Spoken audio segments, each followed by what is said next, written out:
I start a poem, I have a first line, and I never know what's coming after that. I get to the bottom of the page, and I have no idea where it came from, so I'm just glad to have a muse watching over me.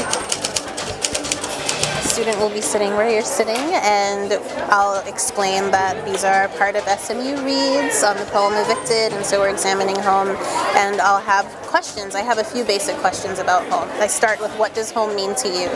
And I let them elaborate, and then I might ask, who is home? And I have notes like a handy-dandy reporter, and every poem takes about 10 minutes, sometimes less.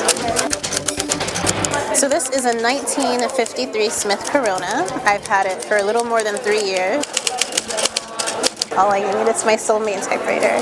I like that when I'm using it, it feels like a total immersive sensory experience. So I can hear it, it's musical, I can feel it in a different kind of way. It'll be like a quick interview, and we're actually mailing you guys the poems. Really made me treasure my own idea of home, because there were so many poems about family and motherhood, and it made me feel, I guess, a little bit more connected to people, because we're all so different, but here we are sharing the same story, so it was very cool for me.